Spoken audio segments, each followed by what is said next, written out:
Thursday, March 16th, 2017. I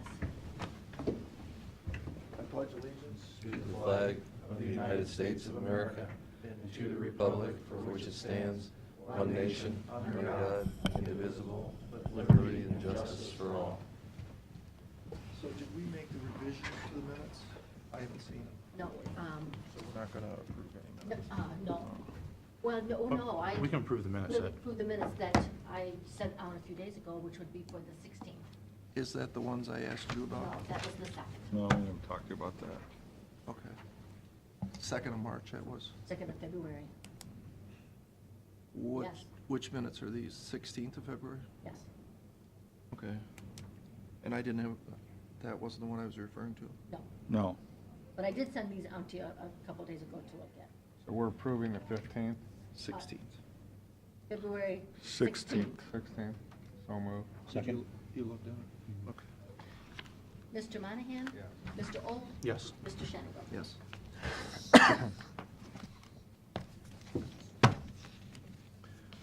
Okay, Pete? Okay.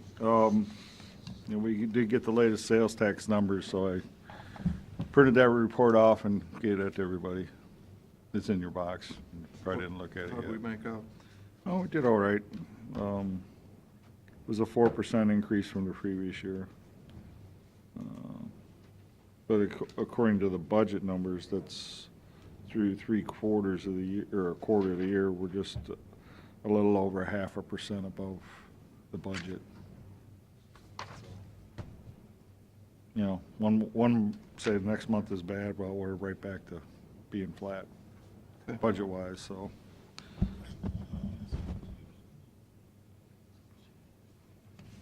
You know, this is early part of the year. Usually, the summertime is when we find out whether we, had a good year or not.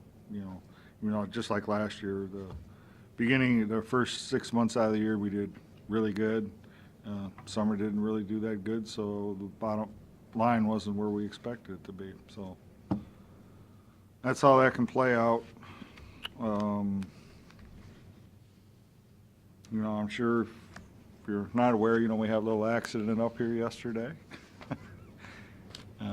One of the dry lines in the fire suppression systems blew a hole out and set the system off, filled it up with water, and actually we got really lucky that the majority of it blew right outside of the building. Had that stayed in, we would have a lot bigger mess.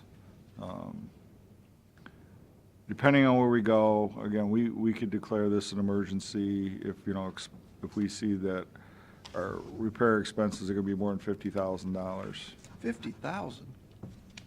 No. Well, I'm hoping not, but I'm just telling you that. I don't think so. I think, other than up here in the 3rd floor, I think the rest of the floors, it's just a matter of drying out the water. I don't foresee any other type of, renovation expenses or anything like that. So, but it is covered by our insurance, $2,500 deductible. But, Okay. and we're gonna have to rearrange some things depending on, what we expect that we're gonna have to fix, so.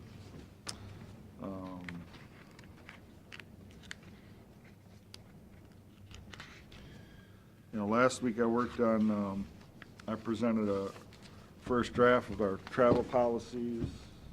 I had a good discussion on that. Got some clarifications and made a few more adjustments, so I just want to go over those with you.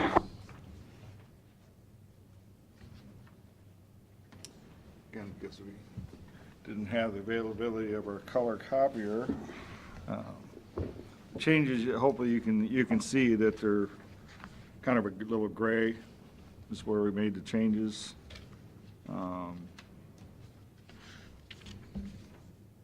So under section 1 here, those last 2 paragraphs are something I added. So I'll just read them verbatim here.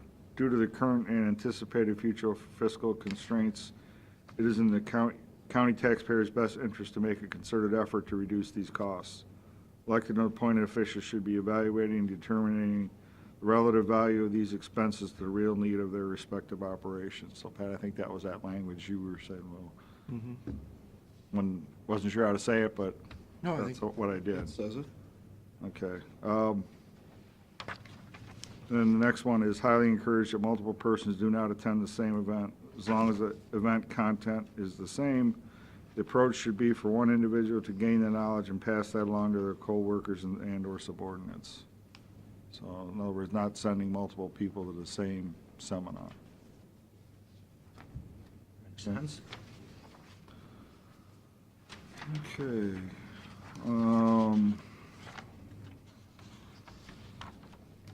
Wouldn't there be times when you would need multiple people from even an organization to be at some of them? I mean, that's where you have to let the official try to determine that. But I would think, again, if they're all hearing the same content, I'm not sure why you gotta have multiple people go. Well, You know, if they're going to an event that's got multiple things going on, and, okay, this one's going to that part, and this one's going to that part, okay, I could see that. But if they're all going to hear and see the same thing, then that's a little bit different. Just give you an example, like, say, CCAO's winter conference, they've got all these different breakout sessions, so you don't necessarily attend, one thing and that's all they cover. They've got different events going on all at the same time. So, I mean, that's the best example I can make of Yeah. something like that. And that would make sense. I would just give one other example, and that would be something that has some kind of continuing education component. Sure. For example, in our office, and I think there's some other people who have to do that for certain positions where you have to have a continuing education. Yeah, well, we're not debating that at all. Gary. we- That we requires said that on individual Continuing attendance. education. Yeah, we don't have any issue with that. Well, we got several emails from some elected officials that said they should be exempted from this travel policy. Mm-hmm. Was there any thought given to elected officials? But I think you didn't sign it. That's the one thing that, again, because what this goes by, we're trying to address the code section 325.2, and if you read that, it says elected officials and employees. Maybe it expressly doesn't say that in here, but that's certainly the intent. I mean, we can add something in there to expressly say this applies to all elected officials and employees. So what you're saying is, under the code, the elected officials not under this travel policy because? Oh, it there's- is. It is? Yeah, they are, just according to the code. Did you get the same emails I got? I mean, I guess, in as far as the use of the county-owned vehicles, I mean, that's what we bought them for, I guess. There's 4 cars that sit there Mm-hmm. all year long. We've got the hours on them, they're not used that much. You could probably get by with 1 car, just use regional plannings and everybody share it. Mm-hmm. Instead of having 4 vehicles, and the public sees them sitting out there. Mm-hmm. And I've never seen them move. So I guess the point is, they're there for your use, that's why we paid for them. And if you want to use your own personal vehicle, I use my own personal vehicle. You Mhm. just don't get paid back mileage. Right. That's your choice. Mm-hmm. And that's I changed some of that in here. If you drive to Columbus, do you get your mileage back? No, I don't either. but I mean, Alicia put together a usage of the vehicles, and they get used, but there's a lot of days they're not used, which Mhm. means there's a lot of days they're available for other people to use them. Right. So I mean, I think our intent is, if a county vehicle is available, take the county vehicle. Right. And that's actually always been our intent since we've been using these pool cars for the We're longest just time. trying to enforce that, because, I mean, again, I can go through all these travel forms right here and say how much mileage we're spending, and it looks like you must have cracked down, because I can already tell there's a jump in county usage, county vehicle usage. Yeah, I I called a mean, few I people and just says, can't- hey, we've got them, use them. I just can't see how anybody would consider this an unreasonable position for the commission to take. Mm-hmm. I just completely disagree with them if they think it is. I'm not trying to stop continuing education. Employees have to have that. We have no problem with that. But some of these things we're going to, we just don't need to be going. We've doubled the travel expense. Mm-hmm. I mean, it's our job to do this stuff, and we're doing it. So I'm sorry if some of the other elected officials feel insulted by this, but I think, they can explain it to the public why they need to Yeah. go to all And, these and our things. travel expenses are pretty small compared to, say, salaries and benefits that, what we're facing with potentially next year. I mean, this travel is just, I mean, it's, in comparison, this is minimal, It is, Absolutely. right. Because we could be talking salaries and benefits next year.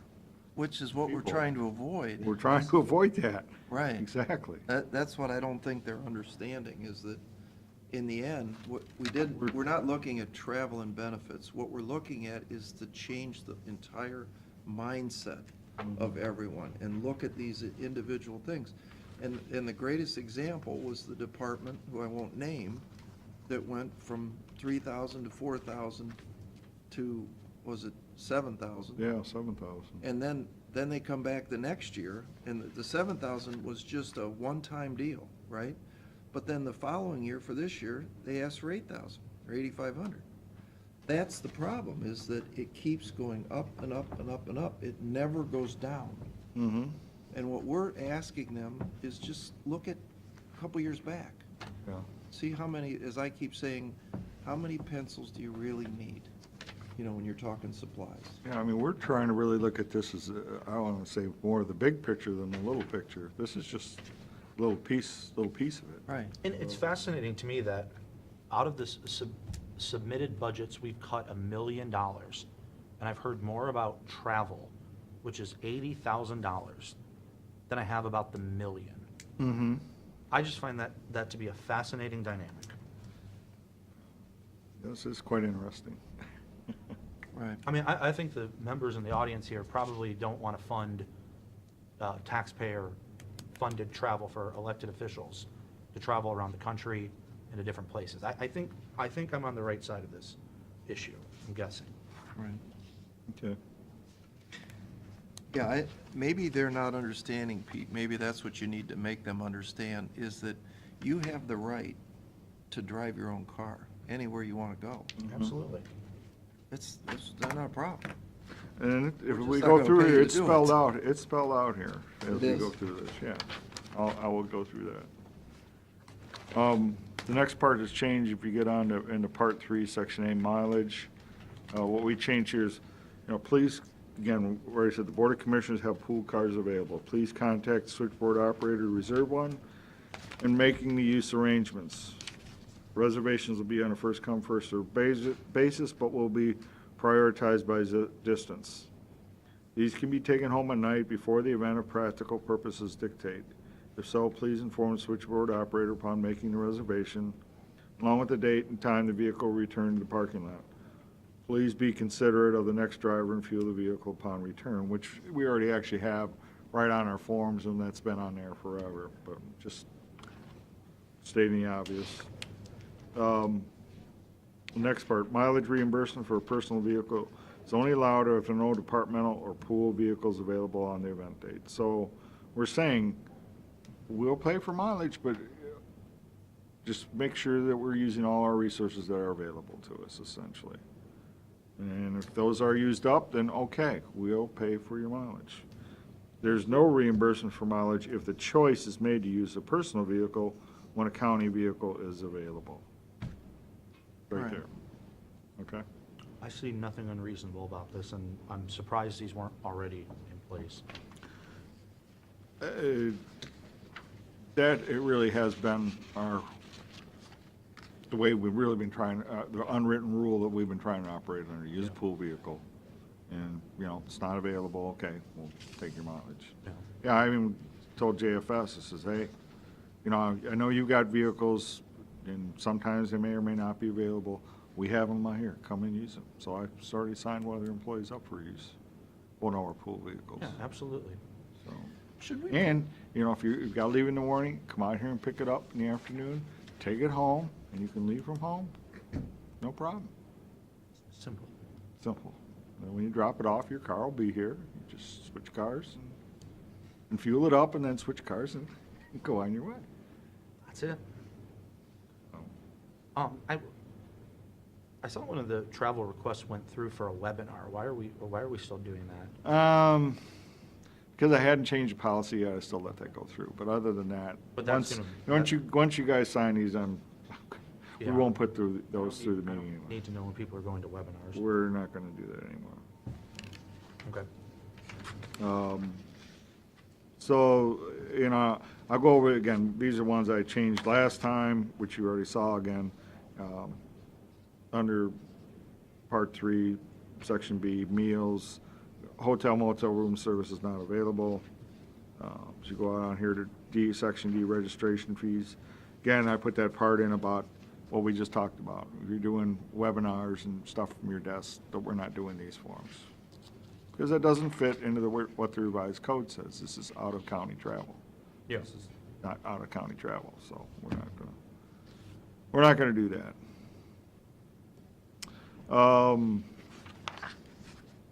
Section 4 is distance allowed for business duty-related travel. That's where we have the part about requesting out-of-state travel. So what I put in here is that, they may request out-of-state travel, send in expense reimbursement for conventions and seminars. Along with the usual request form, it must have a written letter attached. The request will be discussed and approved or disapproved by the county commission's open public meeting with the official or employee making the request. So if you want to travel out of state, put it in writing, fill out the form, get on the agenda and discuss it with the board. Number 3 on that, Pete, I still remember when Tim King, when we got those grants, he had to go to New Orleans. It's gonna be a lot more than $1,000. Could be, and that's exclusive of the transportation piece, Bill. Transportation is not included in $1,000. Again, we can make exceptions to that. We did that with the official that went to Tennessee this last time. So, I understand what you're saying, but I think we need to let people know, hey, this just can't be unlimited expenses. Well, you can't set it in stone because something like that, when he has to go to that, and there are, I don't remember what the expenses were, but I do remember it was over $3,000. So. Okay.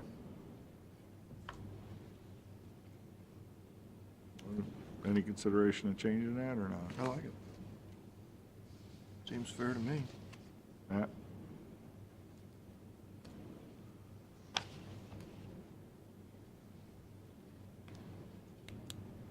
Yeah, these could be amended or set aside if there was an exceptional And circumstance. Right. There are rules, we can suspend Well, them. we're gonna sit here and discuss them publicly, and the person will be here, and we can hash that out. So if somebody has a really special circumstance, they're welcome like any citizen Yeah, before the commission and ask.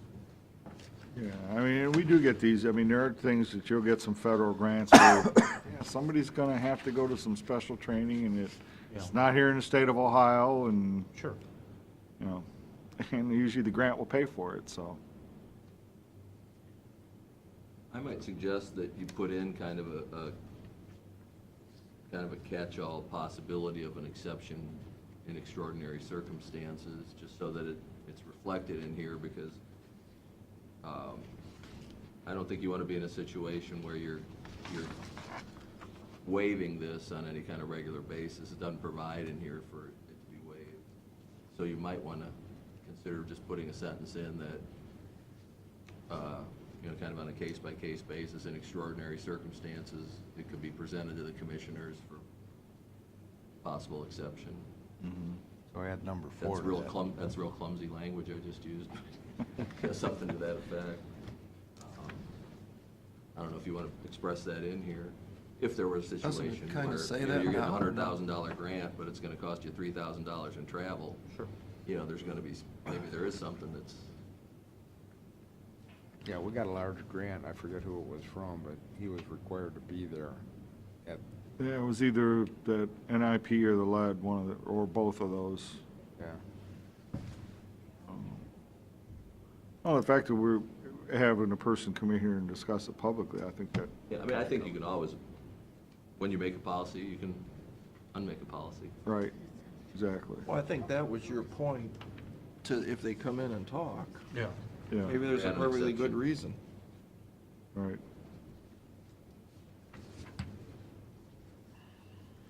So do you think we should add to this or strike number 3? Well, like Carolyn just pointed out, says, you know, this request will be discussed and approved or disapproved. So if that comes up as part of the approval process, then it does. I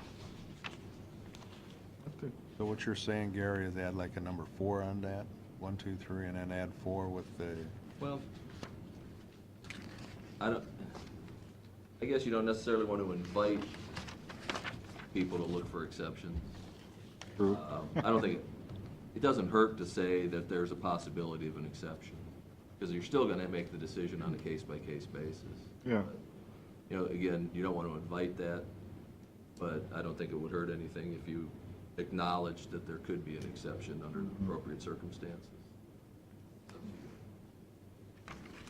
I mean, if you want to strengthen the part about coming in mm-hmm, on a case-by-case basis, but I think the point is you have to come in and ask. yeah, that's the point, you gotta come in here and ask. Right,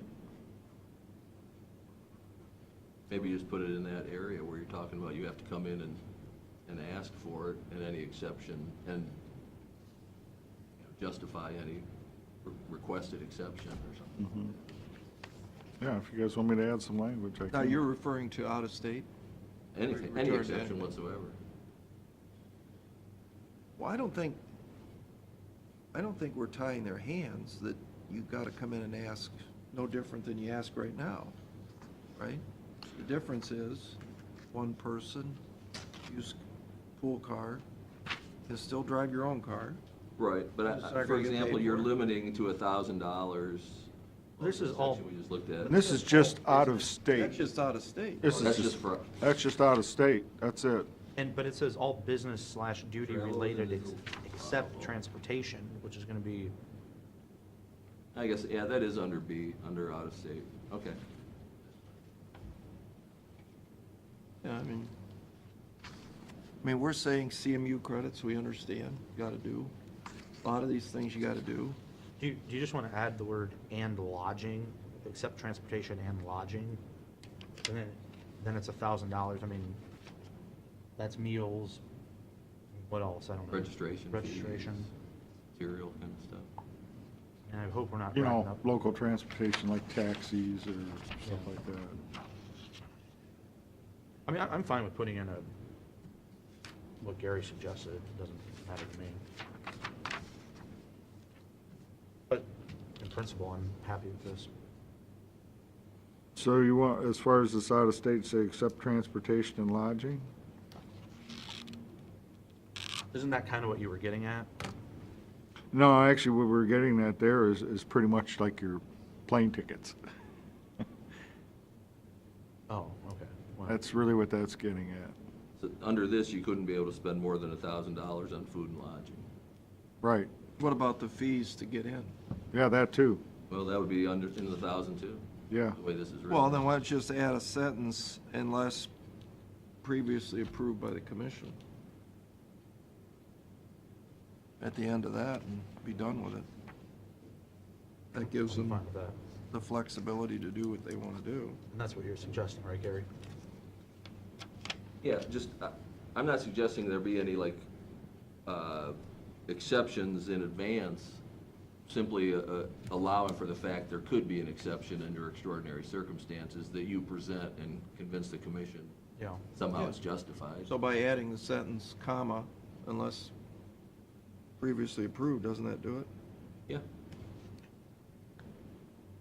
Yeah, the burden's gonna be on whoever's asking for it to convince you there's some reason to spend that money. Yeah. There's no automatic.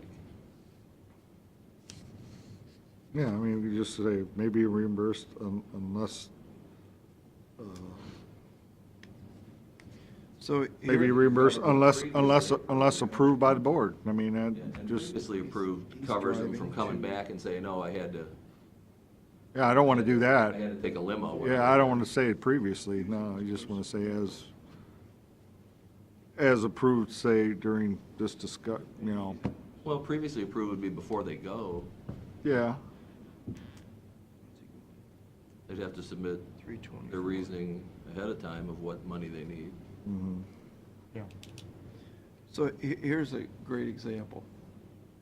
Here's a guy from the auditor's office is going to a meeting in Fulton County.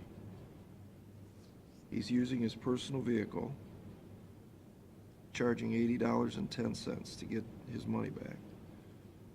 But there's a note here that he's staying the weekend at parents Mhm. who live probably in Fulton County. Right. So that's great. If he wants to go, that's no problem. He can drive his personal vehicle, stay at his parents' house. Mhm. But we just don't pay for it. He's going there anyway. Mhm.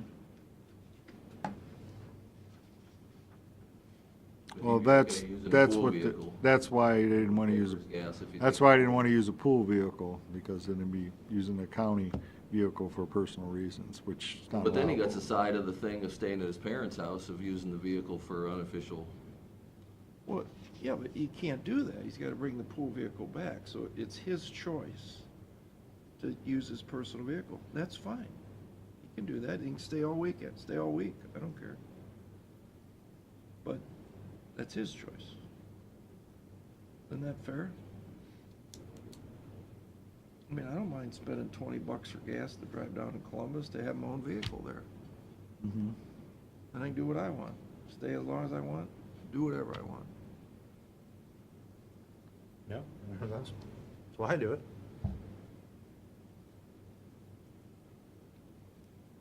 I think we're good. Okay. So do you want us to approve those as amended right now, or do you want to type and bring it back?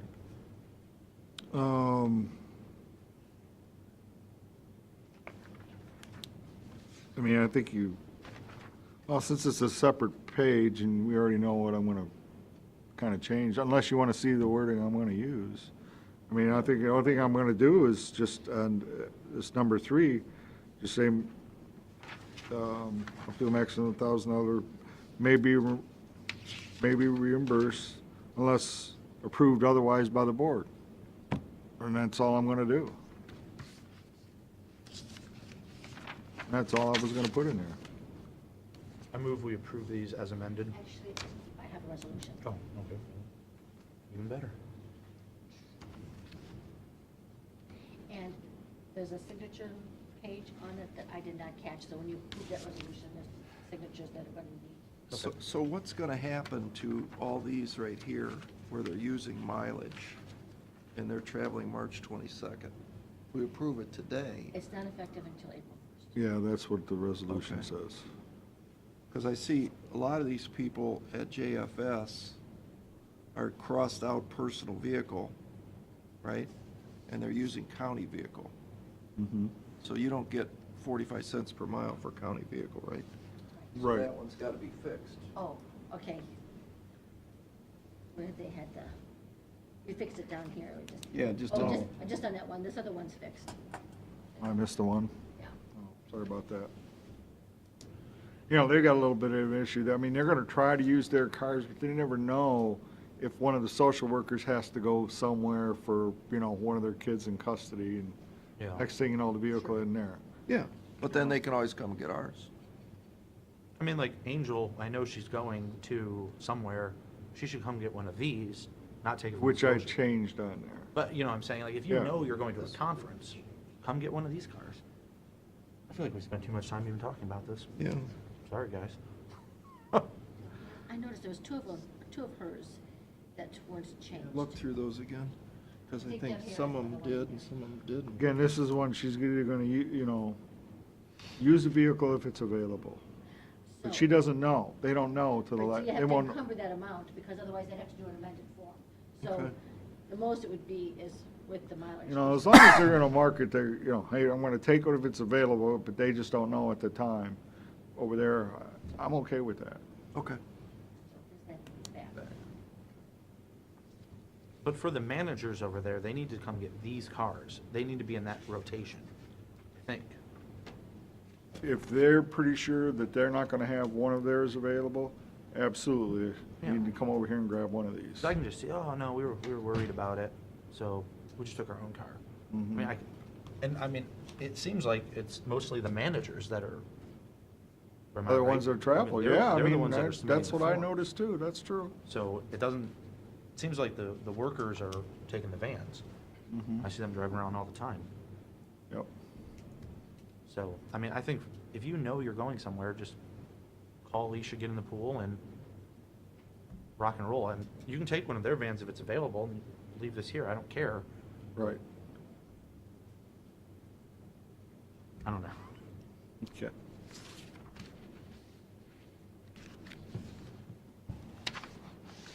So we're going to approve this in the resolutions Right. as with that amendment. And please make sure you sign it, because I didn't mark it on the resolution. I didn't catch it when I got it this morning. Oh, the signature page? Yes. Got one of these? That resolution's in front of you.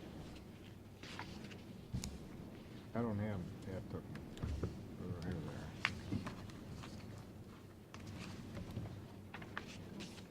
The magic red stick. Man, that's good. It's official now. But we'll put together a memo, and when we send out the copy of the policy and the resolution, it'll go out to all elected officials, appointed officials, department heads.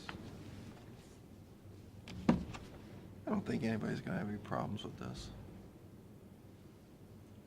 They shouldn't, but we've already seen 2 responses by 2 of the officials. Honestly, I think both of those people didn't understand that you can drive your own car, you just don't get paid. Right. I think that was the misunderstanding. I think they were trying to say that we were telling them to drive a county car. Could be. I think that's all it is. I mean, you're perfectly welcome to drive your own car. You're an elected official. Do what you want. Don't ask for reimbursement. Yeah, just simple. For resolutions? Yeah, that's all I've got. Well, Pete, I had a question on this lease from North Point. I saw we got an email with the drawings. Under the alterations section, it says, prior to making any alterations, the leasee shall submit to the leaser the plans and specifications for said alterations, which has been done. But typically, when you write a lease, isn't the intent of submitting that for us to approve or deny, for the leaseor to approve or deny? I mean, if you were writing this contract, wouldn't you put something to that effect into the lease? Or wouldn't that be typical? Maybe that's a better way to phrase it. It would be common for that to be in there, for a landlord to hold approval rights on something like that. It's not required, and But it's implied.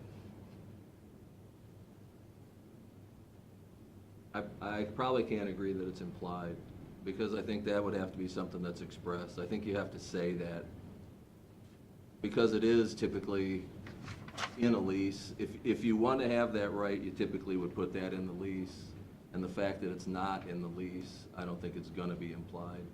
See, I think We have let me finish. We have a situation here also where I wasn't personally involved in that lease, but our office was, and I believe, to the best of my knowledge, that lease went back and forth between the lessor and lessee attorneys several times. And so I don't think it's going to be a situation where there's kind of a rule of law. If you draft something and give it to the other side to sign, then if there's an ambiguity, it's construed against you as the person who wrote it, because you wrote it. If you both write it together, then it's not construed against either person. It's kind of neutral, and it's then given the effect of the express language that's in there. And I think that's this situation.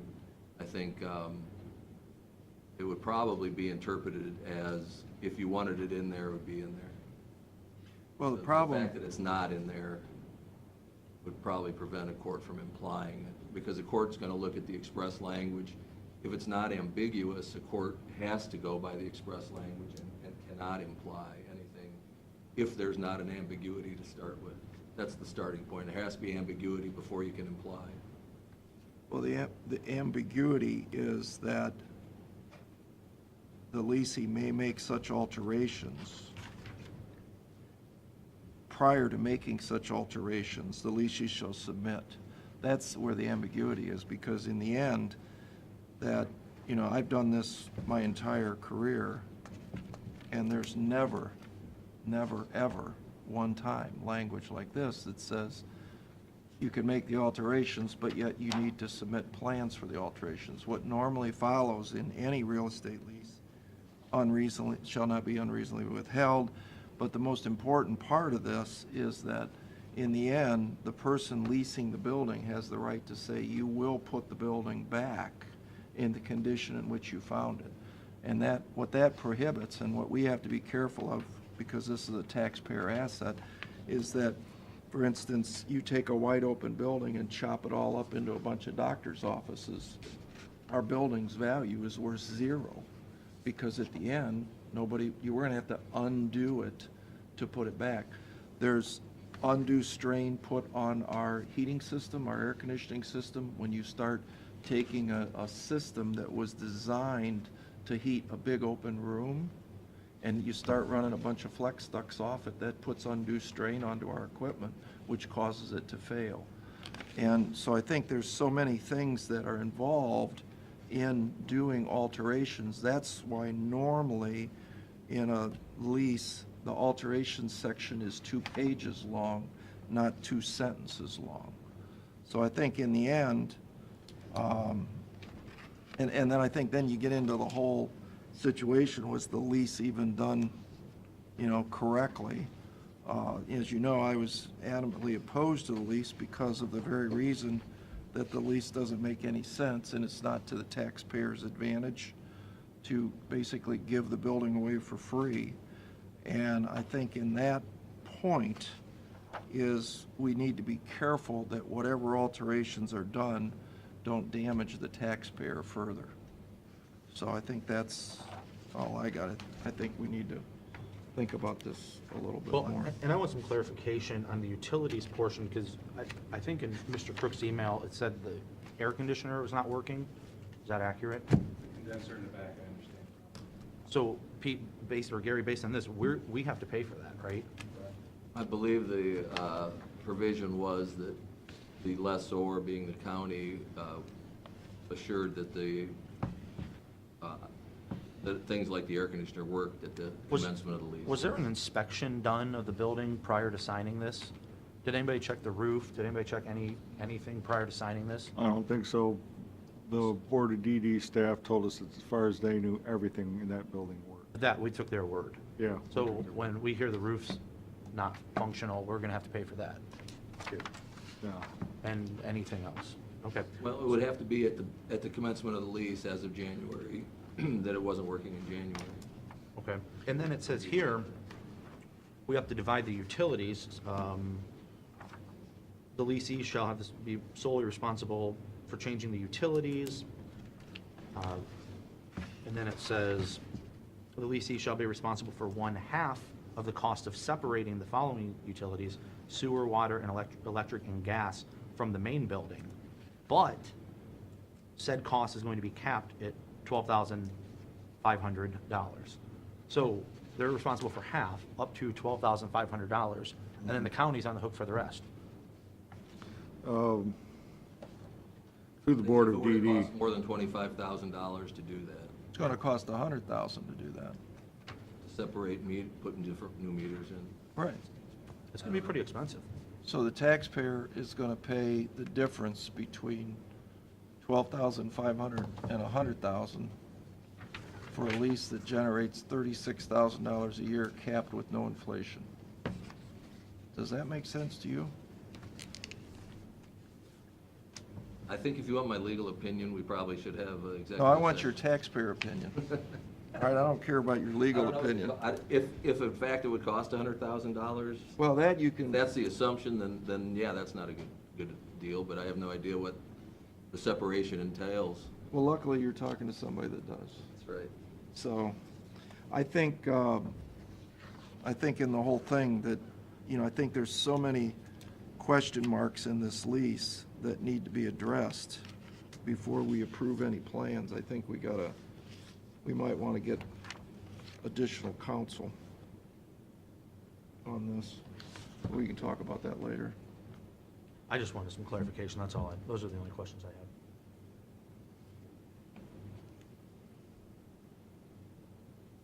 Okay, you want to read the resolutions?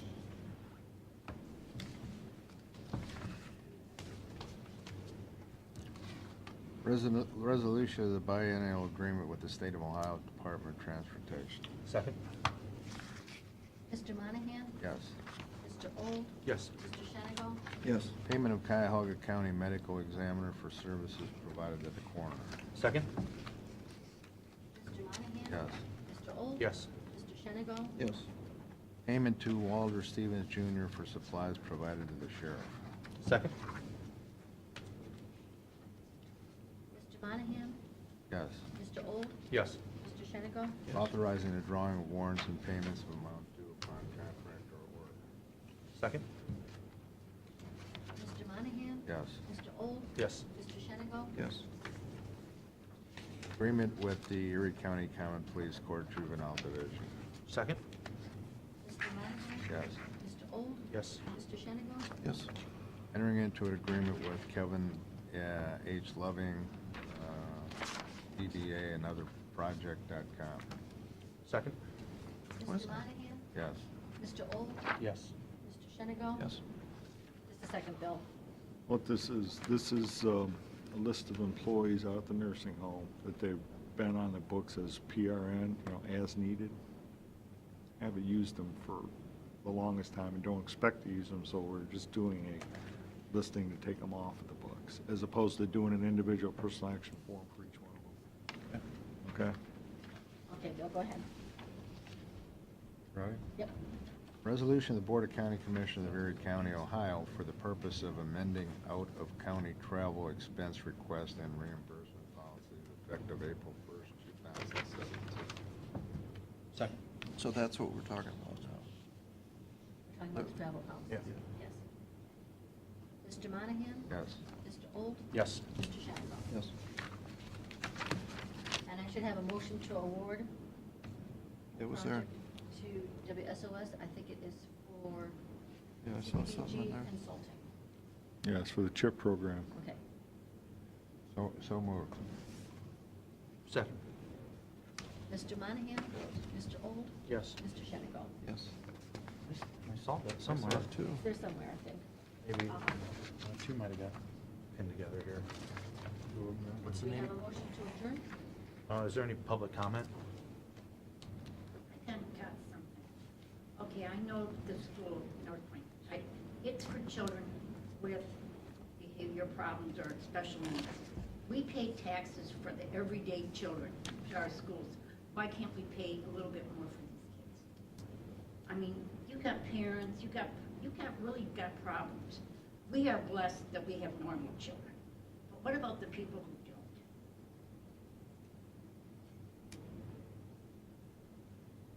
I mean, taxpayers' money, I mean, I pay taxes now, my kids are out of school. I pay taxes, I don't think anything of it for our schools. These kids need this special. That was the reason Betty Renderly started that school. And I don't know why they ever moved out of that school years ago. I don't know. Pete, do you have anything? I guess what I first, oh, okay. I guess what I wanted to first do, the reason I stopped by today was just to introduce myself to you personally, that I am Pete Barkowiak, the superintendent of Townsend Community School, and that I sent an email to you guys, or to everybody, inviting you to come visit Townsend and spend a little time there and stuff. So after sending the email, I just felt I'd just stop at one of the commission meetings and just say hi as a person of the community, so. We'd love to come out and see it. So, How many students do you have now? we're just under 12, or just under 1,100. Wow. Yep. And maybe you, for my sake, explain a little bit about what you do. Basically, the main goal of Townsend Community School was, the purpose of coming here was to attack the dropout rate in the area. When we came in 2011-12, if you take the 25 closest school districts to Castalia and just go out, in the 2011-12 school year, 486 kids did not graduate from the area high schools. So that's what we were here to attack and work with. 25 school districts? Mm-hmm. Wow, Yeah, it was a surprising number to me. yeah. And so basically our whole purpose is to provide a school that can get kids their high school diplomas, get them on to college, get them on to work, whatever it may be. What has happened is we didn't realize, as the lady just said here, these kids have tremendous issues, issues that have nothing to do with education. I would say less than 5%, 10% of our students struggle academically. It's everything else about their life that's in chaos. And so what we've morphosized into is a school. We have 5 school psychologists on staff. We have a social worker on staff. We have 2 people who do home visits, attendance specialists. And so what we're just trying to do is serve those kids that are just, in a sense, falling through the cracks. And, you know, last week we hit over 600 graduates since we've opened. Wow. And last year's graduating class of 182, 77% are either going to college or planning to go to college. We had 21 enter the workforce, 6 went in the military, and we only had 17 who said they didn't know what to do. They didn't know what they were going to do next. And so, It's incredible. so we're just trying to improve the quality of these kids' lives and give them a fighting chance. And then hopefully they're not going to be a burden on society. How are you funded? We get state aid. It's based on the ADM, which is the state of Ohio guarantees every school district the $6,000 per child. So community schools get that $6,000. And then our rest of our funding is either the special ed weighted funding. There's an economically disadvantaged amount that we get based on our students who are economically disadvantaged. The students at Townsend as of this month, 82% are economically disadvantaged. We also get some facility money. It's like $200 a kid. And then we get a bonus because of our graduation rate. And so that's all the funding we get. There is no levies, there is no taxes on the community. We don't have that ability. We just have to operate on that pool of money. And that's how we're funded. And then we get some federal grants through Title I and through special ed. And then other than that, that's our funding. How And many you build- counties are you representing? Right now, those 1,100 students come from about 92 different school districts. And our reach now is from just east of Toledo to Vermillion, down to Bucyrus, and then we have a group of about 150 students in the central Ohio area. And that is because Harding Hospital at OSU has partnered with us because we are the school that they recommend to the young students coming out of mental health. That's the Mental Health Hospital of Ohio State. And so they know that most kids can't go back to a traditional school environment. And their experience down through the years were a lot of the other options that were out there just didn't work for students. They tried us, and we're having like a 52% graduation rate with those students with them that they're tracking. And so they said that's well above any other person or entity that they were working with. So when those students, most of those students coming out of there are recommended to enroll with us. So that's why our central Ohio population is growing and is continuing to grow. And you build a new building. We built the new building in Castalia to serve. And then the other thing we do is, obviously, we can't get them all to the building. So, or they can't get to the building because they're economically disadvantaged. So we have 18 different bus routes that go out into the area, and we bus the kids in. And then we also send our teachers out to 25 different libraries or community centers or somewhere and meet with the kids at those locations. So the kids have the choice to be face-to-face with a teacher in our building or be face-to-face with our teachers at a place in their community where they can walk to. So that's it. That's what we're trying to do. And that's all within, what, 3 years? This is our, as of October, was our 5th year of operation. Yep. So, Well, it's an impressive operation, and keep up the good work. we are trying, so, We'd love to come out and see it. yeah, you're welcome to. If you'd, or do you have his contact information? Yeah.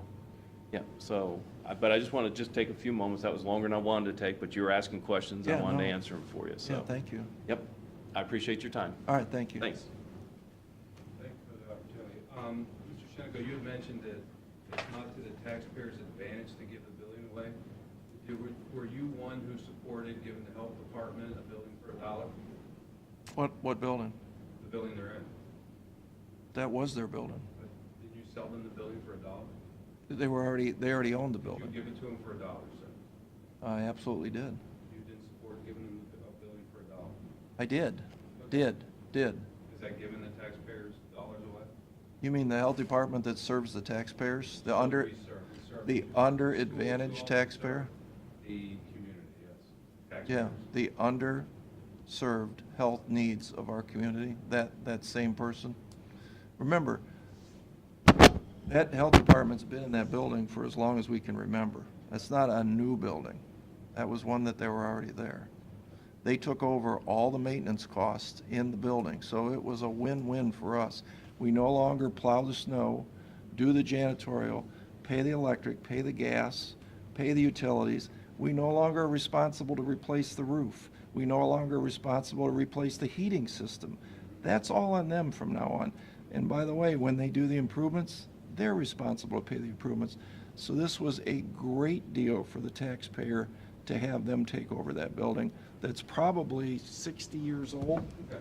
We got out of an old house is what we got out of. So again, looking forward to the taxpayers' interest, that was the best deal we could make. I appreciate that. And the only thing I have to speak to in terms of the lease agreement is, as your legal counsel pointed out, there were numerous exchanges back and forth between your legal counsel and our legal counsel, and that's how the lease was developed. I think the thing I'm more worried about is the exchanges that were made behind closed doors between yourself and some of the commissioners. I spoke to each of you separately. Not me, you didn't. Yes, I did. You called me the Friday before. After the- vote, correct? After it was a done deal. But you called me the Friday before the vote, correct? After it was a done deal. So that's a yes. You had already negotiated this sweetheart deal prior to you calling me. You called me the Friday before you voted on it in the commission, correct? You can sit back there and smirk all you want, but in the end, you know the deal you made was not right. And in the end, we'll see how it turns out for you. Thank you, Mr. Rose, for your comments. Appreciate